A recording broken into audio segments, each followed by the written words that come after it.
I'd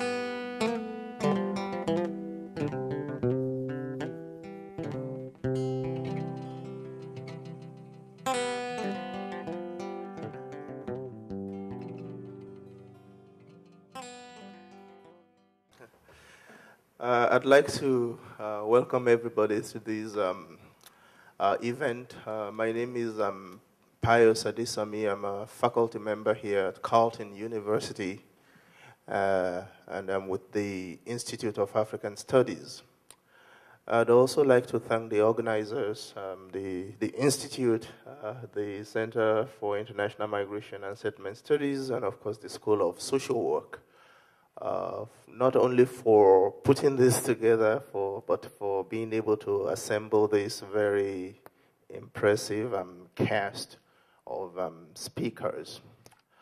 Well, I'm supposed to say a few words before I hand over the very interesting and challenging task of moderating these speakers to my good friend Adrian.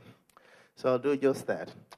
I'm not old enough to, I'm not old enough in Ottawa to talk about the Black experience generally in town, but I'm sure I'm old enough in Carleton University to talk about the Black experience, very briefly here in Carleton. So Carleton is a very good place to be doing this sort of thing for a number of reasons, if we're talking of the institutionalization of the Black presence, here in Ottawa, I don't think that one needs to look beyond, the policies and the politics, of Carleton University before you could come to an assessment of what it means to have, a very solid vision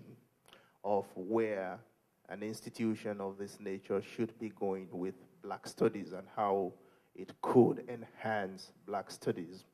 I like to tell colleagues or to let people know, and very proudly so, that given my very extensive experience of universities here in North America, having schooled here in Canada and taught in the US before returning to Canada, that this is the one school I've ever seen that seems to have a policy in the arts and humanities of having at least one Black presence in every department.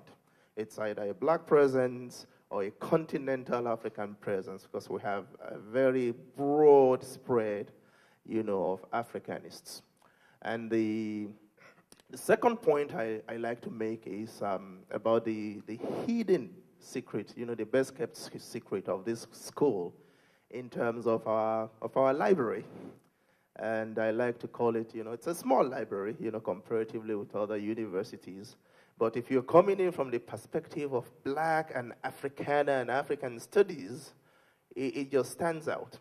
It just stands out in the sense that, materials that sometimes you wouldn't even get in Ivy League libraries, if you've used libraries in Cornell, in Princeton, even in Harvard, in Black studies, in Africana studies, sometimes materials you wouldn't get, you would just go to our library here, and they're here gathering dust, So somebody somewhere at some point obviously decided that, this school was going to make a considered investment, in Black and Africana studies. And the third point I'd like to make, of course, is a very important undergraduate presence, Black, and African undergraduate presence. So when you look at all these things combined, it makes one very, very happy to be here. It makes one, as a Black person, it makes one feel a sense, of institutional value, a sense of institutional belonging. And I couldn't, be happier in any other context. I've been here for 4 years now, or even 5 years, at Carleton. And I couldn't be happier in any other institutional context. So I see, the things I enjoy and the sense of self-worth and enhancement that I feel in this small community in Carlton as perhaps a microcosmic experience of the broader black presence in Ottawa. I don't know if I'm right, it's my pet theory, but I'm sure you'll hear more about those things from the panel. So without further ado, I'll invite Adrian to take over from here.